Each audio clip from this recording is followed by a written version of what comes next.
बदलाव। गांव से चलते समय उर्मिला को पूरा यकीन था कि कोलकाता जाकर वह अपने पति को ढूंढ लेगी, लेकिन ऐसा नहीं हुआ। कोलकाता में 3 दिन तक भटकने के बाद भी पति राधे श्याम का पता नहीं चला तो उर्मिला परेशान हो गई। हावड़ा रेलवे स्टेशन के नजदीक गंगा के किनारे बैठकर उर्मिला यह सोच रही थी कि अब उसे क्या करना चाहिए। पास ही उसका 10 साला भाई रतन बैठा हुआ था। राधे श्याम का पता लगाए बिना उर्मिला किसी भी हाल में गांव नहीं लौटना चाहती थी। उसे वह अपने साथ गांव ले जाना चाहती थी। उर्मिला सहमी सहमी सी इधर उधर देख रही थी। वहां सैकड़ों की तादाद में लोग गंगा में स्नान कर रहे थे। उर्मिला चमचमाती साड़ी पहने हुई थी, पैरों में प्लास्टिक की चप्पलें थी। उर्मिला का पहनावा गवारों जैसा जरूर था, लेकिन उसका तन मन और रूप सुंदर था। उसके गोरे तन पर जवानी की सुर्खी और आंखों में लाज की लाली थी। हाँ, उर्मिला की सखी सहेलियों ने उसे ये जरूर बताया था कि वह निहायत खूबसूरत है। उसके अलावा गांव के हमउम्र लड़कों की प्यासी नजरों ने भी उसे एहसास कराया था कि उसकी जवानी में बहुत खिंचाव है। सबसे भरोसेमंद पुष्टि तो सुहाग सेज पर हुई थी, जब उसके पति राधे श्याम ने घूंघट उठाते ही कहा था, तुम इतनी सुंदर हो जैसे मेरी हथेलियों में 14वीं का चांद आ गया हो। उर्मिला बोली कुछ नहीं थी, सिर्फ शर्मा कर रह गई थी। उर्मिला बिहार के मुजफ्फरपुर जिले के एक गांव की रहने वाली थी।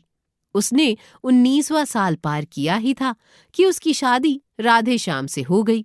राधे श्याम भी गांव का रहने वाला था। उर्मिला के गांव से 10 किलोमीटर दूर उसका गांव था।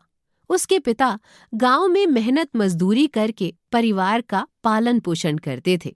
उर्मिला 7वीं जमात तक पढ़ी थी, जबकि राधे श्याम मैट्रिक फेल था।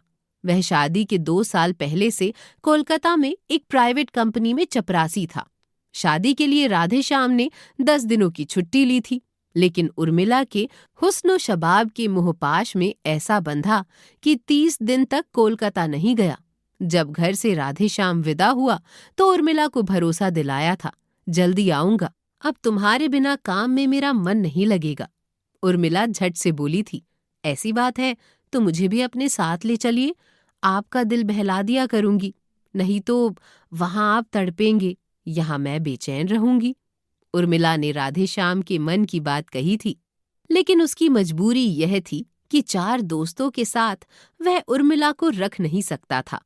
सच से सामना कराने के लिए राधे श्याम ने उर्मिला से कहा, तुम 5-6 महीने रुक जाओ, कोई अच्छा सा कमरा ले लूंगा तो आकर तुम्हें ले चलूंगा। राधे श्याम अंगड़ाइयां लेती उर्मिला की जवानी को सिसकने के लिए छोड़कर कोलकाता चला गया। फिर शुरू हो गई उर्मिला की परेशानियां। पति का बिछोह उसके लिए बड़ा दुखदाई था। दिन काटे नहीं कटता था, रात बिताए नहीं बीतती थी। तिल तिल कर सुलगती जवानी से उर्मिला पर उदासीनता छा गई थी। वह चंद दिन ससुराल में तो चंद दिन मायके में गुजारती।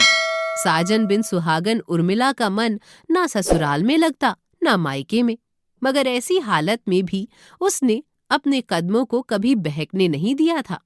पति की अमानत को हर हालत में संभालना उर्मिला बखूबी जानती थी, इसलिए ससुराल और मायके के मनचलों की बुरी कोशिशों को वह कभी कामयाब नहीं होने देती थी। ससुराल में सास ससुर के अलावा 2 छोटी नंदे थी। मायके में माता पिता के अलावा छोटा भाई रतन था। उर्मिला ने जैसे तैसे बिछोह में 1 साल काट दिया, मगर उसके बाद वह पति से मिलने के लिए उतावली हो गई। हुआ यह कि कोलकाता जाने के 6 महीने तक राधे श्याम ने उसे बराबर फोन किया, मगर उसके बाद उसने फोन करना बंद कर दिया। उसने रुपए भेजना भी बंद कर दिया। राधे श्याम को फोन करने पर उसका फोन स्विच ऑफ आता था। शायद उसने फोन नंबर बदल दिया था। किसी को कुछ समझ नहीं आ रहा था कि आखिर राधे श्याम ने एकदम से परिवार से संबंध क्यों तोड़ दिया। गांव के लोगों को यह शक था कि राधे श्याम को शायद मनपसंद बीवी नहीं मिली, इसलिए उसने घर वालों व बीवी से संबंध तोड़ लिया है। लेकिन उर्मिला यह बात मानने के लिए तैयार नहीं थी।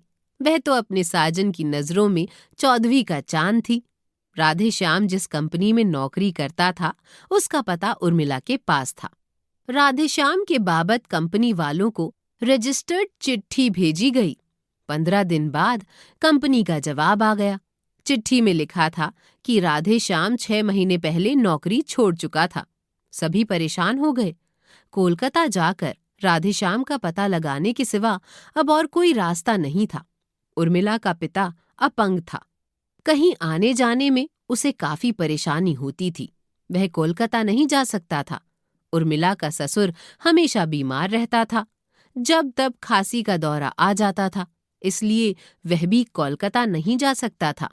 हिम्मत करके एक दिन उर्मिला ने सास के सामने प्रस्ताव रखा, अगर आप कहें तो मैं अपने भाई रतन के साथ कोलकाता जाकर उनका पता लगाऊं। परिवार के लोगों ने टिकट खरीदकर रतन के साथ उर्मिला को हावड़ा जाने वाली ट्रेन में बिठा दिया। राधेश्याम जिस कंपनी में काम करता था, सबसे पहले उर्मिला वहां गई। वहां के स्टाफ व कंपनी के मैनेजर ने उसे साफ कह दिया कि 6 महीने से राधेश्याम का कोई अता पता नहीं है। उसके बाद उर्मिला वहां गई जहां राधेश्याम अपने 4 दोस्तों के साथ एक ही कमरे में रहता था।